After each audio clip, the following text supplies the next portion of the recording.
Diary of an Unpopular School Boy, Book 3, written, read, and illustrated by the book readers.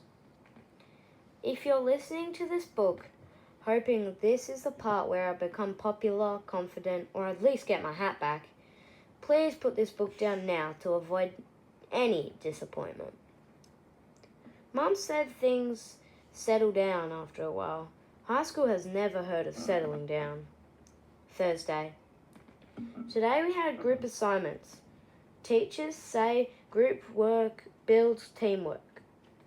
What it actually builds is a deep understanding of who will do nothing and still get credit. I got grouped with Brandon Knox. Yes, that Brandon.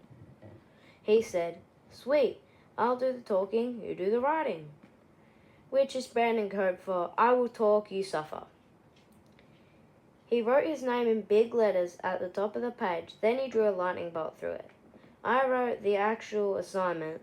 The teacher said, "Great leadership, Brandon. I learned something important today. Leadership is volume." Friday. We had sport. Not real sport.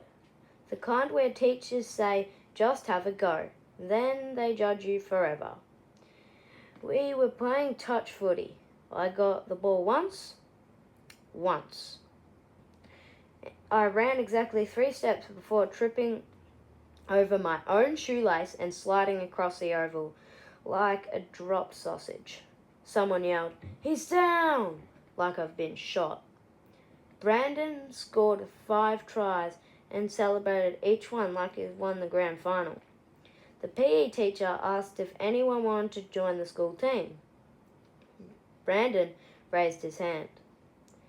The rest of us raised our dignity off the ground and went to sit down.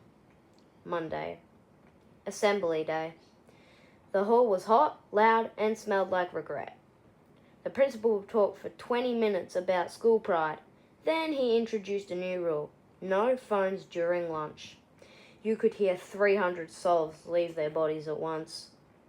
Someone at the back whispered, "This is dictatorship." Brandon clapped sarcastically and got sent outside. Honestly, worth it. After assembly, Jessie Holter smiled at me and said, "Nice presentation on Friday." I said, "Thanks." And I immediately walked into a poll. Thursday. Today we had a substitute teacher. Her name was Mrs. Grimshaw, and she wrote her name on the board 3 times like we were planning to steal it or something. She said, "I expect silence." Brandon said, "Even breathing?"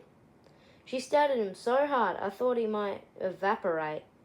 For the rest of the lesson, everyone behaved. I learned that fear is an effective teaching strategy. Wednesday. Good news. I got my hat back. Bad news. It smells like a wet dog. Brandon tossed it at me and said, "Relax, mate. It builds character." I checked the mirror later. If that's character, I don't want any more of it. I wore it anyway. Tiny kangaroo still there, still faded, still mine.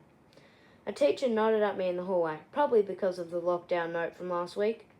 I might be accidentally becoming responsible. So yeah, that was this week. If book 1 was about surviving and book 2 was about chaos, book 3 is about realizing I'm still here, still unpopular, but still standing. And now I have my hat back. Honestly, that feels like a win. Alright guys, thanks for listening. See you next book. Bye.